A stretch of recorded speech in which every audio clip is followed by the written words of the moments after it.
వర్షాకాలమైనా కూడా వర్షాలు లేవు. కానీ ఏంటంటే, ఈ మధ్య కాలంలో కొంచెం వర్షాలు గట్టిగానే పడుతున్నాయి సిటీలో గూడా. అయితే ఇప్పుడు జూలై ఫస్ట్ నుంచెళ్ళి ఇక్కడ ఎవరైతే జిహెచ్ఎంసీ వాళ్ళున్నారో గుంతలు పూడుస్తున్న వర్క్ చేస్తున్నారట. ఎంత వర్క్ చేసిండంటే 9,899 గుంతల్ని పూడ్చిండంట. అయితే మరి అంతే ఉన్నాయా? అంటే అంత లెక్క జెప్పిర్రు గదా! మొత్తం 9,899 గుంతలు పూడ్చినామంటే, ఒక నియోజకవర్గంలో ఎన్ని గుంతలు పూడ్చిండ్రో తెలుసా ఈళ్ళు? 8. ఒక్క నియోజకవర్గంలో 8 గుంతలు పూడ్చినట్టే. ఆ లెక్క ప్రకారం జూసుకున్నట్టే.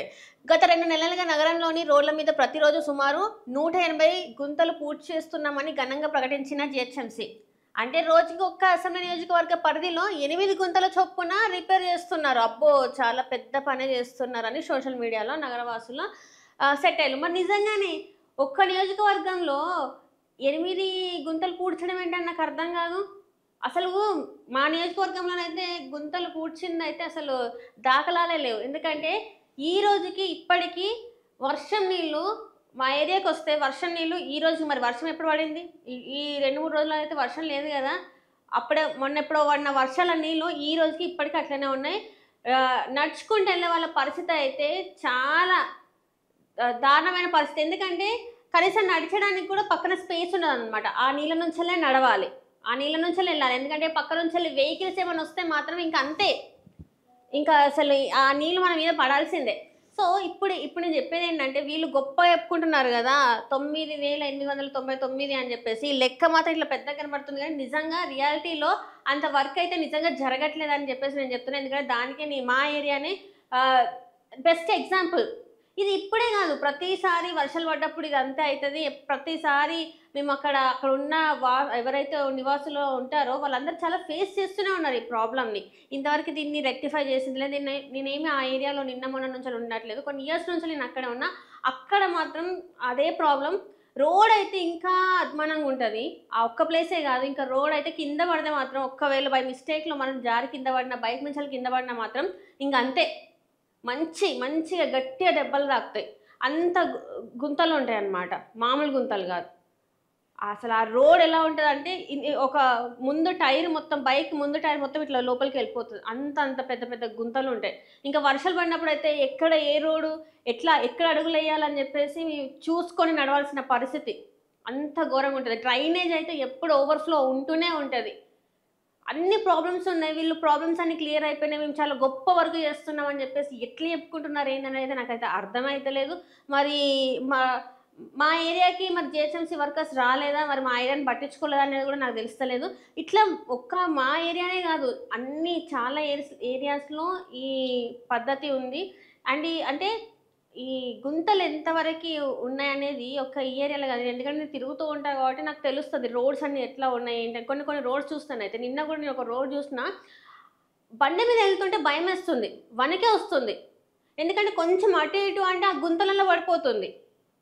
ముందు ఏదైనా పెద్ద వెహికల్ ఎళ్తుంటే ఆ గుంతలు కనిపిస్తలే. ఆ గుంతలలో పడి లేస్తే ఇంక అంతే. అంత దరిద్రంగా ఉన్నాయి. అది నేను చెప్పేది ఎక్కడో మా ఊర్లలో గాదు. సిటీలోనే. సిటీలో మెయిన్ ఏరియాలలో నేను చెప్తున్న ఏరియాస్ ఇవి. గుంతలున్న ఏరియాస్. కానీ వీళ్ళు చెప్పేది నాకెక్కడ కూడా కరెక్ట్ అనిపిస్తలేదు. మరి నిజంగానే వీళ్ళు చేసిండ్రా? లేకపోతే అట్లా చూపెడుతున్నారా అనంటే మరి తెలీదు నాకైతే. కానీ నిజంగానే గుంతలు మాత్రం ఇంకా ఎక్కడ పూడికలైతే నేను చూసినంత వరకైతే కరెక్ట్‌గా జరగట్లేదు. ఇంకా తవ్వినయి అట్లనే ఉన్నాయి. ఇది వర్షాల గుంతలు పడడం వేరే విషయం అయితే వీళ్ళు ఊకే దేనికో దానికి తవ్వి ఉంటారు గదా! అట్లా గూడా జనాలకి ప్రాబ్లమే. ఒక్కసారి తవ్వి ఆ పనంతా అయిపోదు. ఇప్పుడొకసారి తవ్వుతారు. మళ్ళా 2, 3 నెలలకు మళ్ళీ ఇంకొకసారి తవ్వుతారు. మళ్ళీ 2, 3 నెలలు ఎంత అంటే ఈ తవ్వకాల వల్ల, ఈ రోడ్ సైడ్ వర్క్స్ వల్ల అన్నీ ఒకటేసారి అవ్వవు గదా!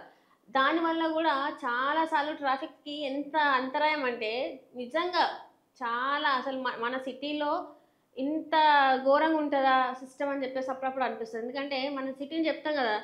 హైదరాబాద్ అసలు అందరికీ కేంద్ర బిందువు, అన్నిటికి కేంద్ర బిందువు అని చెప్పుకునే మనము, కానీ రోడ్లకు మాత్రం ఎందుకింత మంచిగుండవనేది నాకు ఇప్పటికి ఈ రోజుకి అర్థం కాదు. చిన్నప్పటి నుంచి ఇప్పటి వరకు నాకు అర్థం కాదు. రోడ్లలో నాణ్యత అనేదే ఉండదు. సరే పోనీ గుంతలు పడినా అయినా అట్‌లీస్ట్ వాటిని పూడ్చేస్తారా అంటే అంత ఈజీగా కూడా పూడ్చేయరు. సో, ఇది వీళ్ళు చెప్పేదైతే ఇందులో వాస్తవం లేదని అనిపిస్తది. అండ్ ఇది ఇంకొక న్యూస్ ఇదైతే వండర్ ఏంటంటే మనం నిన్న చూసాం. సీఎం రేవంత్ రెడ్డి గారి మీద ఎన్ని కేసెస్ ఉన్నాయి, క్రిమినల్ కేసులని, ఆయన ఏ ప్లేస్లో ఉన్నాడు అని చూసినాం. మన దేశంలోనే నెంబర్ 1 ప్లేస్లో ఉంది సీఎం రేవంత్ రెడ్డి గారు క్రిమినల్ కేసులో. నెంబర్ 1 ప్లేస్లో ఉందంటే ఆయన ఏదో అభివృద్ధి సాధించేసిండు, వచ్చిన 20 నెలలనే మొత్తం ఏదో అభివృద్ధి చేసేసిండని కాదు, క్రిమినల్ కేసులో ఫస్ట్ ప్లేస్ ఉన్నాడు. కాబట్టి ఆయన మీద పాపం, అంటే నేను పాపం అని అనడం కాదు, ప్రజలు ఎంత వెక్స్ అయిపోయినరు ఆయన పాలన పట్ల అనేది ఇక్కడ చూడొచ్చు. రేవంత్ రెడ్డి గారి మీద రెడ్డిట్ అనే సోషల్ మీడియాలో ఫుట్బాల్ ఆడుకున్న నెటిజన్స్ ఎట్లా అంటే చూడండి, ఇక్కడ ఒక అతను పెట్టిండు ఇంటెలిజెంట్, అదే ఒక ఐడి నుంచి వెళ్ళి, bro make sure to keep your identity A secret on Reddit, otherwise there will. అంటే ఇప్పుడు ఆల్రెడీ మనం మాట్లాడుతుంటే మనల్ని జైలు వేసి పంపిస్తున్నారు కదా, ఎవరైనా గొంతిప్పి మాట్లాడితే మరి వాళ్ళని జైల్లో వేస్తున్నారు కదా. సో అందుకే అతను చెప్తున్నాడు, he has the highest number of cases over India. I have voted to the Congress not because the Revanth Reddy hated TRS. చాలా మంది ఏంటంటే BRS మీద కోపం ఉంది కాబట్టి రేవంత్ రెడ్డికి వేయడం జరిగింది. అండ్ ఇక్కడ ఏంటంటే యాక్సిడెంటల్ సీఎం, ఇంకా నేను చెప్పడానికి ఇది చెప్పొచ్చు కానీ చూడండి, మోస్ట్ చెత్తగాడు వీడు, సీఎం కాదు పక్క స్టేట్ సీఎంకి చెంచగాడు అంట. He doesn't have any view, so I don't have any view అంట. సో ఈయన గారు వచ్చినప్పటి నుండి స్కాలర్షిప్ లేదంట. అమ్మ ఇది ఎవరో చూడండి అసలు ఎంత పెద్ద పెట్టారు అంటే, యాక్చువల్గా ఇది వాళ్ళు స్క్రీన్ సేవ్ చేసింది ఇదనమాట. So person who will do anything for CM post, he called Pakistani as మన పాకిస్తానీ డ్యూరింగ్ ఆపరేషన్ సింధూర్ అంట. సో ఎంత ఘోరంగా వేసుకున్నారంటే, bullshit guy taking stupid steps of following on the face, road tax, అసలు ఎన్ని ఉన్నాయో అన్నీ ఇక్కడ పెట్టడం జరిగింది. సుట్ కేస్ విత్ నోట్స్ అంట. సీఎం రేవంత్ రెడ్డి గారిని మాట్లాడుతున్నారు.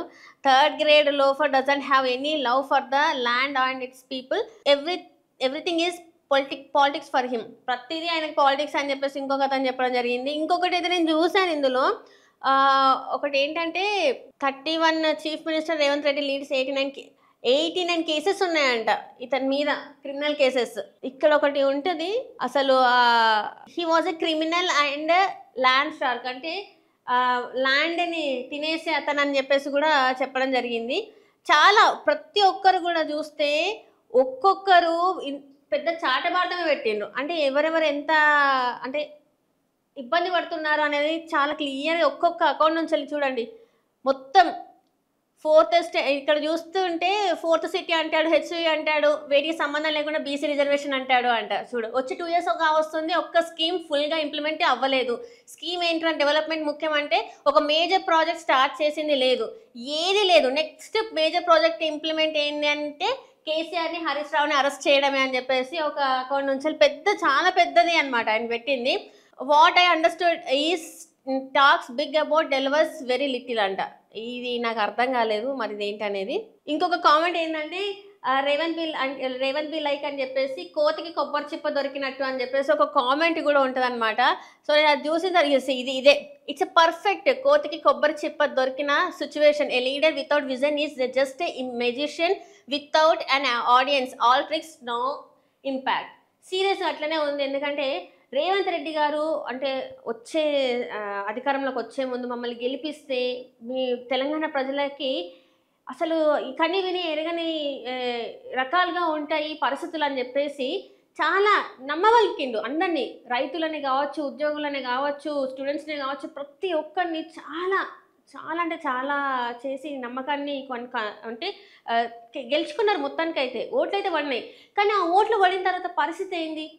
20 నెలల కాలంలో ఏమైంది?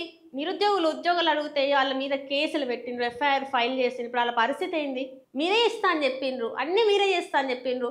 మీరు ఇచ్చేది ఇవ్వండి, మీకు హామీ ఇచ్చిండ్రు చెయ్యండి అంటే ఈరోజు మీరు చెయ్యని పరిస్థితి. ఇంకా నేను ఏం చెప్పాలి చూడండి. నేనైతే ఇందులో అసలు నేను చెప్పింది ఏం లేదు కదా. జనాలు ఎంత వెక్స్ అయిపోయిండ్రు ఏందనేది కూడా కనబడుతుంది. సో మరి రేవంత్ రెడ్డి గారి పరిస్థితి ఏంది ఇప్పుడు? మరి క్రిమినల్ కేసెస్లో ఫస్ట్ ప్లేస్లో ఉంది రేవంత్ రెడ్డి గారు. అండ్ ప్రజల నుంచి కూడా మంచి స్పందన అయితే ఆయన ఏదైతే ఇప్పుడు ఆయన పాలన ఉందో దాని మీద అయితే మంచి స్పందన లేదు. మరి ముందు ఎట్లా ఉంటుంది ఏంటనేది అయితే ముందు కాలమే చెప్తుంది. Thank you.